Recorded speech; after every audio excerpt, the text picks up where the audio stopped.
Hello friends, स्वागत है आपका नेक्स्ट टीचर्स प्लेटफॉर्म पर। आशा करती हूँ आप सभी अच्छे होंगे और अपनी तैयारी अच्छे से कर रहे होंगे। आज हम सीडीपी के पीवाईक्यू जो 2024 में पात्रता परीक्षा में पूछे गए हैं उनको सॉल्व करने वाले हैं। तो चलिए अपने इस सेशन को स्टार्ट करते हैं। नेक्स्ट फर्स्ट क्वेश्चन है हमारा, मानव विकास मानव का वैज्ञानिक अध्ययन करता है। मानव विकास मानव का वैज्ञानिक अध्ययन करता है, कहाँ से कहाँ तक करता है? तो फर्स्ट ऑप्शन है जन्म से मृत्यु तक, जन्म से किशोरावस्था तक, गर्भाधान से मृत्यु तक या गर्भाधान से वृद्धावस्था तक। तो हमारा आंसर है गर्भाधान से मृत्यु तक, मतलब जन्म से पहले भी जब गर्भधारण होता है वहां से लेकर मृत्यु तक मानव विकास मानव का वैज्ञानिक अध्ययन करता है।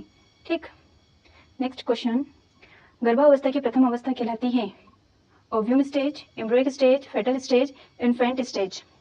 ठीक, डिंब अवस्था, पिंड अवस्था, भ्रूणावस्था या शिशु अवस्था।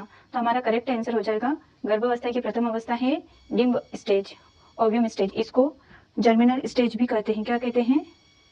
जर्मिनल स्टेज भी कहते हैं। ठीक, इसकी अवधि कितनी होती है? 0 से लेकर 2 सप्ताह तक, है ना, या 15 दिन कह सकते हैं, है ना।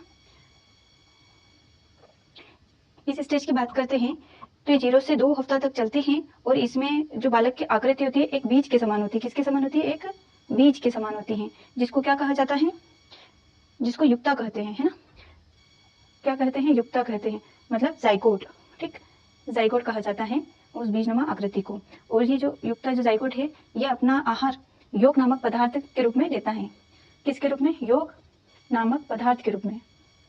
ठीक, उसके बाद 15 दिन कंप्लीट होने के बाद योग और युक्ता खत्म होकर गर्भाशय की दीवार से चिपक जाता है ना, और फिर अपने माँ के शरीर से आहार ग्रहण करता है ना। ठीक, ये तो पहली स्टेज हो गई। चलिए साथ में हम दूसरी और तीसरी स्टेज भी थोड़ा सा देख लेते हैं। दूसरी स्टेज एम्ब्रियोनिक स्टेज, ये है ना, ये सेकेंड स्टेज हो जाती है। अपना राइट आंसर ये हो गया इसका। बात करते हैं हम सेकेंड स्टेज की। एम्ब्रियोनिक स्टेज है, सेकेंड स्टेज है। ठीक, सेकेंड स्टेज में इसकी अवधि है 2 हफ्ते से लेकर 2 मंथ तक। ठीक, 2 मंथ तक इसकी अवधि है, या 8 वीक ले लो, 8 सप्ताह, 2 सप्ताह से लेकर 8 सप्ताह 2 महीने तक इसकी अवधि होती है ना। और यह शिशु का विकास इसमें सर्वाधिक होता है। सबसे ज्यादा विकास इसी स्टेज में होता है। सर्वाधिक विकास यहीं पर होता है ना। सर्वाधिक विकास इसी स्टेज में होता है। सर्वाधिक विकास 3 लेयर में होता है ना। इसमें 3 स्तर बताए गए हैं। पहला है एक्टोडर्म, एक्टोडर्म, दूसरा है मीजोडर्म और तीसरा है इंडोडर्म। ठीक, ये 3 स्टेज है, इनमें 3 लेयर है, इनमें बालक का विकास होता है। एक्टोडर्म में क्या होता है? बाहरी आवरण जैसे बाल, नाखून, त्वचा, दांत, तंत्रिका तंत्र, ये चीजें एक्टोडर्म में विकसित होती है। फिर मीजोडर्म में क्या होता है? मांसपेशियों और हड्डियों का विकास होता है। मांसपेशियां और हड्डियों का विकास होता है ना। और इंडोडर्म में आंतरिक अंग जैसे फेफड़े, लीवर, हृदय, है ना, हृदय, ये चीजें विकसित होती हैं। ये सेकेंड स्टेज में सर्वाधिक विकास होता है बालक का। लास्ट स्टेज होती है फेटल स्टेज, इसमें यहाँ पर ए आएगा। ठीक है, फेटल स्टेज होती है ना, भ्रूण अवस्था, जिसको गर्भस्थ शिशु अवस्था भी कहते हैं। ठीक, यह इसकी अवधि होती है 2 माह से लेकर 9 माह तक। ठीक है, इसमें बालक का संपूर्ण विकास हो जाता है। ठीक, नेक्स्ट क्वेश्चन, शिशुअवस्था के दौरान कौन सा आधारित संवेग विकसित होता है? शिशुअवस्था के दौरान कौन सा आधारीय संवेग विकसित होता है? भय, खुशी, मुकाबला, भय, क्रोध, ईर्ष्या, भय, क्रोध, दोषी, भय, क्रोध, खुशी। हमारा राइट आंसर होगा भय, क्रोध और खुशी। ठीक, भय, क्रोध और खुशी यह वॉटसन द्वारा माने गए हैं। वॉटसन ने बताया कि शिशुअवस्था में बच्चों में भय, क्रोध और खुशी के संवेग होते हैं, है ना। और ब्रिजेस के अनुसार ये इंपॉर्टेंट नाम है। ब्रिजेस ने कहा है कि जन्म के समय बच्चे में या बालक में एक ही संवेग होता है। कौन सा? उत्तेजना नामक संवेग पाया जाता है। और 2 वर्ष में सभी संवेग विकसित हो जाते हैं। ऐसा किसने कहा है? ब्रिजेश ने कहा है। ठीक है,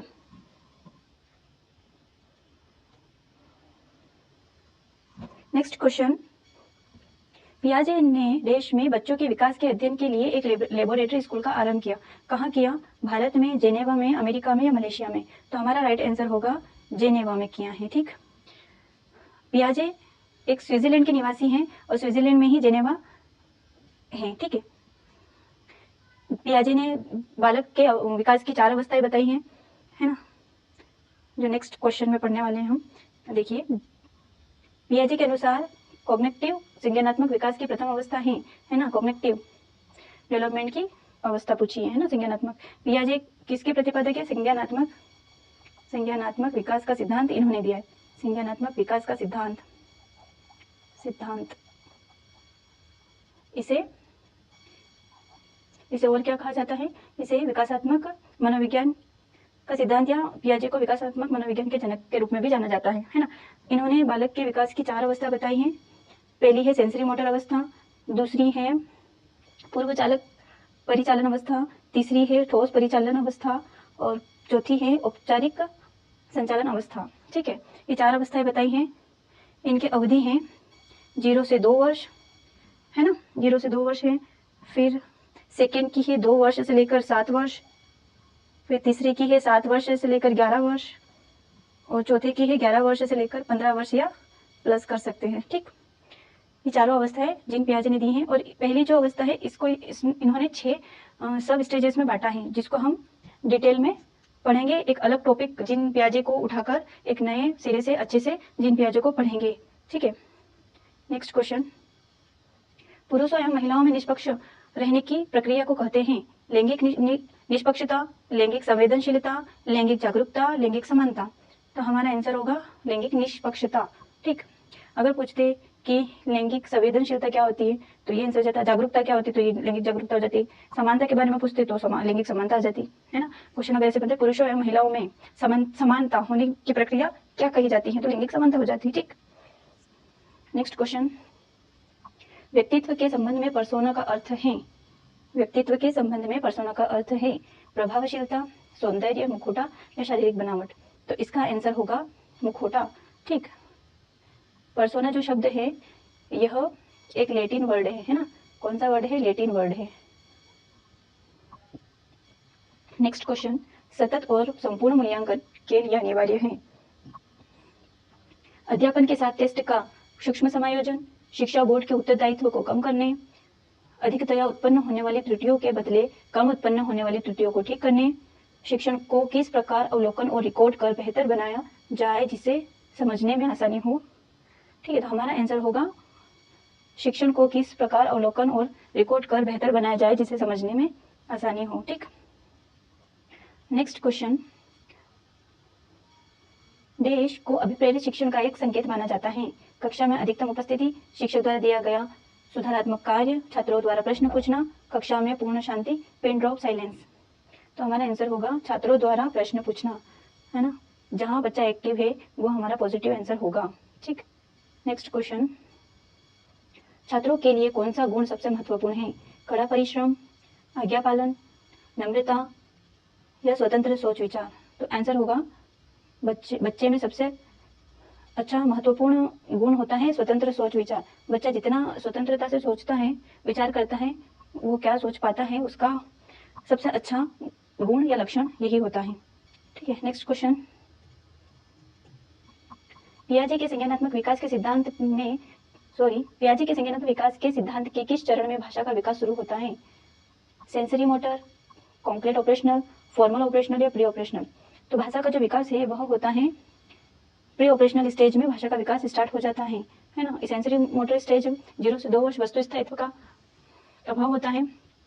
ठीक है, और कॉन्क्रीट ऑपरेशनल में मूर्त चीजों पर वह सोच सकता है ना, सोच विचार कर सकता है, और फॉर्मल ऑपरेशन पर अमूर्त चिंतन कर सकता है। नेक्स्ट क्वेश्चन, शिक्षक अच्छी प्रेरणा के साथ समस्या समाधान पाठ का परिचय देते हैं और फिर प्रस्तावित समाधान के लिए कहता है कोई सुझाव समझ में नहीं आ रहा, शिक्षकों को सबसे अच्छी सलाह दी जाती है क्या? प्रेरणा को तब तक दोहराया जाए कि बच्चे जवाब न दें। प्रेरणा को तब तक दोहराया जाए जब तक कि बच्चा जवाब न दे। विद्यार्थी से उसका पाठ पढ़ने को कहें, एक दिलचस्प फिल्म स्ट्रिप दिखाएं या कुछ निजी प्रस्ताव सामने रखकर छात्र छात्राओं की सोच को प्रोत्साहित करें। आंसर होगा कुछ निजी प्रस्ताव सामने रखकर छात्र छात्राओं को सोच को प्रोत्साहित करें। ठीक, नेक्स्ट क्वेश्चन है, आधुनिक प्राथमिक शिक्षाओं में अंकगणित पढ़ाने का उद्देश्य क्या है? क्या है अंकगणित पढ़ाने का उद्देश्य? छात्रों को वास्तविक समस्याओं को हल करने में मदद करने के लिए, छात्रों को विभिन्न सूत्रों और सिद्धांतों का ज्ञान प्राप्त करना, छात्रों को वर्गमूल, लघुत्तम समापवर्तक और महत्तम समापवर्तक का ज्ञान देने के लिए, या छात्रों को सरल गणित और पहाड़ों के नियमों से परिचित कराने के लिए।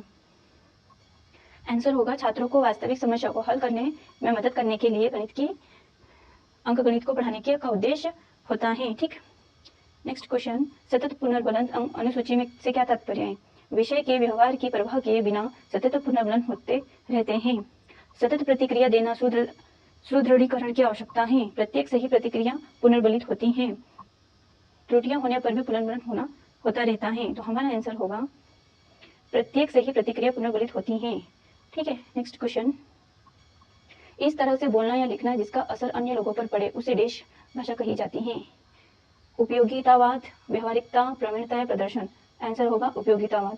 प्रेगमेटिक भाषा कही जाएगी जो बोलने पर किसी को प्रभावित करती हो। ठीक, नेक्स्ट क्वेश्चन,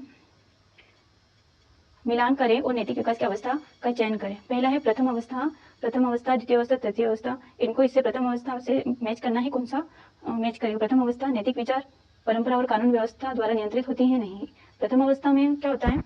चलो पहले हम एक बार इसको समझ लेते हैं कि ये नैतिक विकास का सिद्धांत किसने दिया है और इनमें क्या क्या चीजें हैं। ठीक, नैतिक विकास का सिद्धांत देने वाले हैं, कौन है नैतिक विकास का सिद्धांत देने वाले? कोहलबर्ग। किसने दिया है नैतिक विकास का सिद्धांत? कोहलबर्ग ने दिया है ना? कोहलबर्ग ने नैतिक विकास का सिद्धांत दिया है। कोहलबर्ग ने नैतिक विकास का सिद्धांत दिया। इन्होंने इन्हें 3 अवस्थाओं में बांटा है और इसके 6 चरण हैं, है ना? पहली अवस्था जो है, प्रथम स्टेज जो है वह है, पहली स्टेज जो है प्री कन्वेंशनल स्टेज है, पूर्व पारंपरिक स्टेज कहते हैं, पूर्व परंपरागत अवस्था कहते हैं, प्री कन्वेंशनल स्टेज कहते हैं। ठीक है, पूर्व परंपरागत अवस्था ये कब से कब तक है? यह होती है शैशव अवस्था से। शैशव अवस्था नॉर्मली 0 से 5 वर्ष सामान्य दृष्टि से देखे तो होती है, पर ये है 4 वर्ष से लेकर 10 वर्ष तक। ठीक, इसमें क्या होता है कि बच्चा जो होता है उसमें नैतिकता का अभाव होता है, अल्प ज्ञान कह सकते हैं कि बालक में नैतिकता का अल्प ज्ञान या अभाव होता है, पर बालक का नैतिक विकास प्रारंभ हो जाता है इस अवस्था में, है ना? अपने जो परिवार वाले हैं, बड़े हैं सदस्य, उनसे नैतिकता की बातें सीखता रहता है ना? जैसे जैसे बड़े करते हैं वैसे वैसे वह देखकर सीखता रहता है ना? उसमें इसकी 2 सब स्टेजेस बताई हैं। पहली है आज्ञा एवं दंड की अवस्था। क्या है पहला चरण है आज्ञा एवं दंड की अवस्था, और दूसरा चरण है अहंकार की अवस्था, है ना? अहंकार की अवस्था या हम कह सकते हैं साधनात्मक उन्मुक्ता की अवस्था, है ना?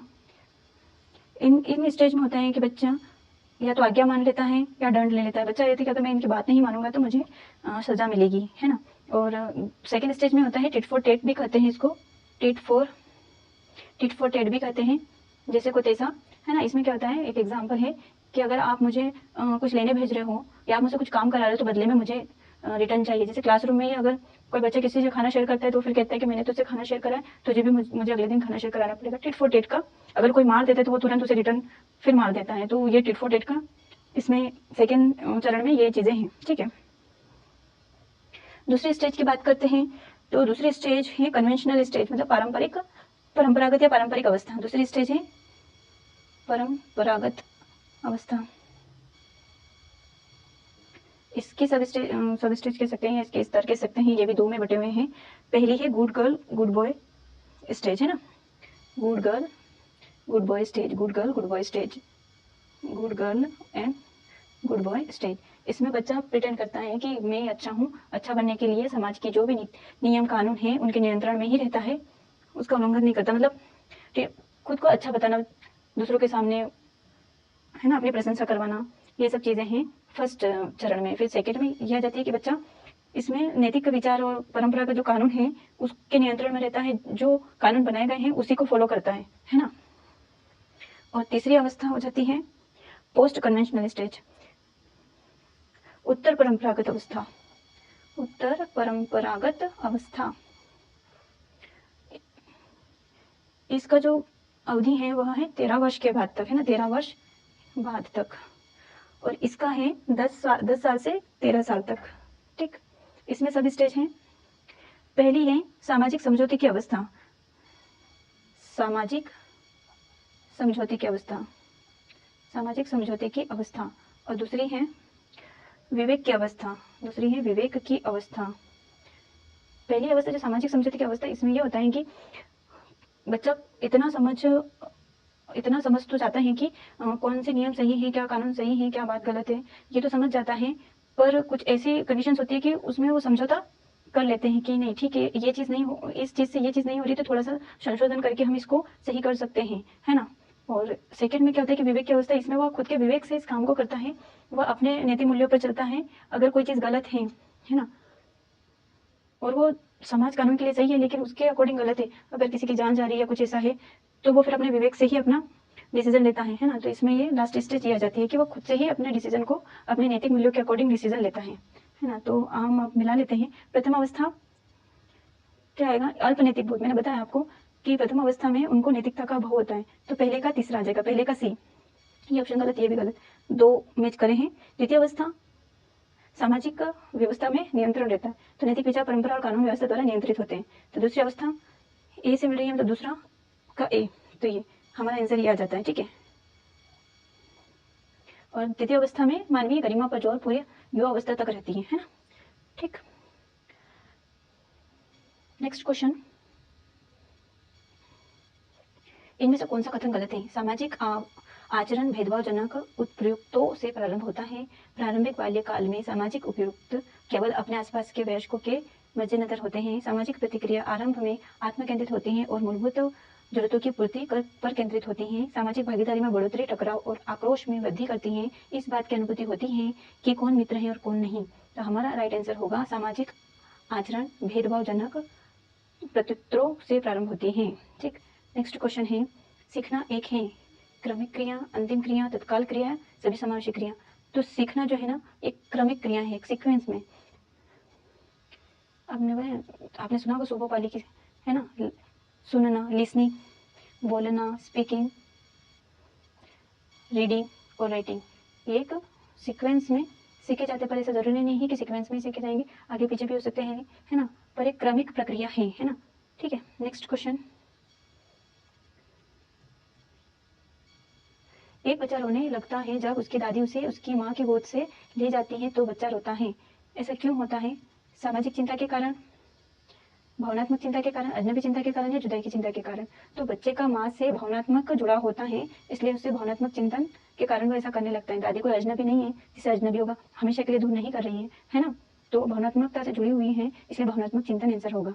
ठीक, नेक्स्ट क्वेश्चन है, जब बच्चा रो रहा हो तो आप शायद क्या करेंगे, है ना। बच्चा बोल तो सकता नहीं है, रो रहा है तो क्यों रो रहा है, उसको जानने के लिए क्या क्या कर सकते हैं। उसे बुदबुदाना या डकारने की कोशिश करेंगे, जांचेंगे कि क्या वह गर्म ठंडा गीला है और तदनुसार उस तरह करें। वह बीमार या भूखा हो सकता है, इसलिए उसे खाना खिलाए या दवा दे या उसे आराम दे। उपरोक्त सभी प्रयास, है ना।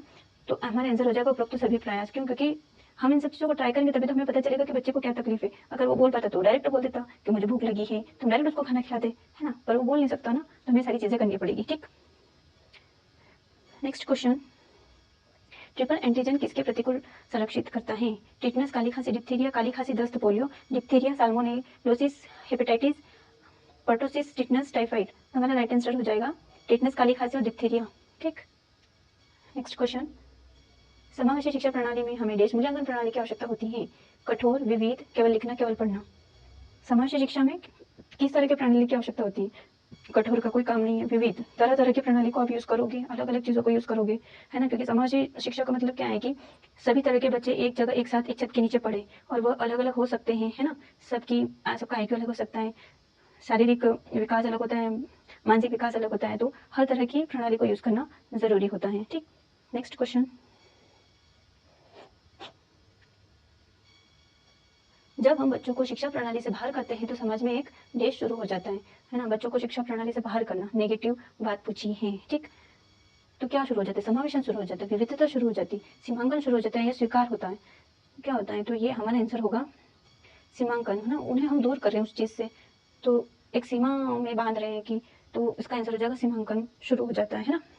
नेक्स्ट क्वेश्चन है, समाज से शिक्षा देश को तोड़ने में मदद करती, गरीबी का चक्र, अपवर्जन, है ना। तो क्या होगा, केवल एक सही होगा, केवल दूसरा सही होगा, दोनों सही होंगे, दोनों नहीं, तो आंसर हो जाएगा दोनों सही है ना। ये गरीबी चक्र को भी हटाती है और अपवर्जन को भी दूर करती है ना। नेक्स्ट क्वेश्चन, आरटीआई अधिनियम 2009 के अनुसार प्रत्येक बस्ती के बच्चों को 1.5 किलोमीटर की पैदल दूरी के भीतर प्राथमिक विद्यालय तक पहुंच प्राप्त होगी। क्या कहना चाह रहे हैं कि आरटीआई 2009 के अनुसार जो बच्चे हैं प्राथमिक विद्यालय के, उनका स्कूल कितना दूर होना चाहिए, है ना। 1 किलोमीटर, 2 किलोमीटर, 1.5 किलोमीटर या 2.5 किलोमीटर। तो आरटीआई ने बताया कि प्राथमिक विद्यालय 1 किलोमीटर के अंतर्गत होना चाहिए, है ना, 1 किलोमीटर के अंतर्गत होना चाहिए। जो आरटीआई 2009 है, इसमें इन्होंने ये बताया है कि इसमें 7 तो चैप्टर अध्याय हैं। कितने हैं, 7 अध्याय हैं, 38 धाराएं हैं, है ना, और एक अनुसूची है, अनुसूची है, एक अनुसूची है ना। और इसी धारा में, धारा नंबर 6 में ये बात कही गई है कि जो प्राथमिक स्कूल हैं, प्राथमिक विद्यालय हैं, ये 1 किलोमीटर के अंदर होने चाहिए, और जो माध्यमिक विद्यालय हैं वह 2 किलोमीटर के अंतर्गत होने चाहिए, है ना।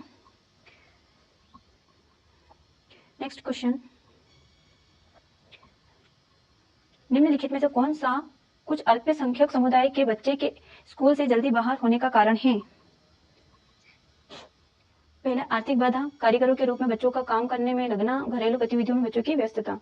तो आंसर क्या होगा, 1 और 2, 2 और 3, 1 और 3 या 1, 2, 3 तीनों। तो आंसर होगा तीनों चीजें बच्चे, अल्पसंख्यक समुदाय के बच्चों को स्कूल से जल्दी बाहर करने का एक कारण हो सकता है ना। नेक्स्ट क्वेश्चन, रचनावाद के बारे में निम्नलिखित में से कौन सा सही नहीं है।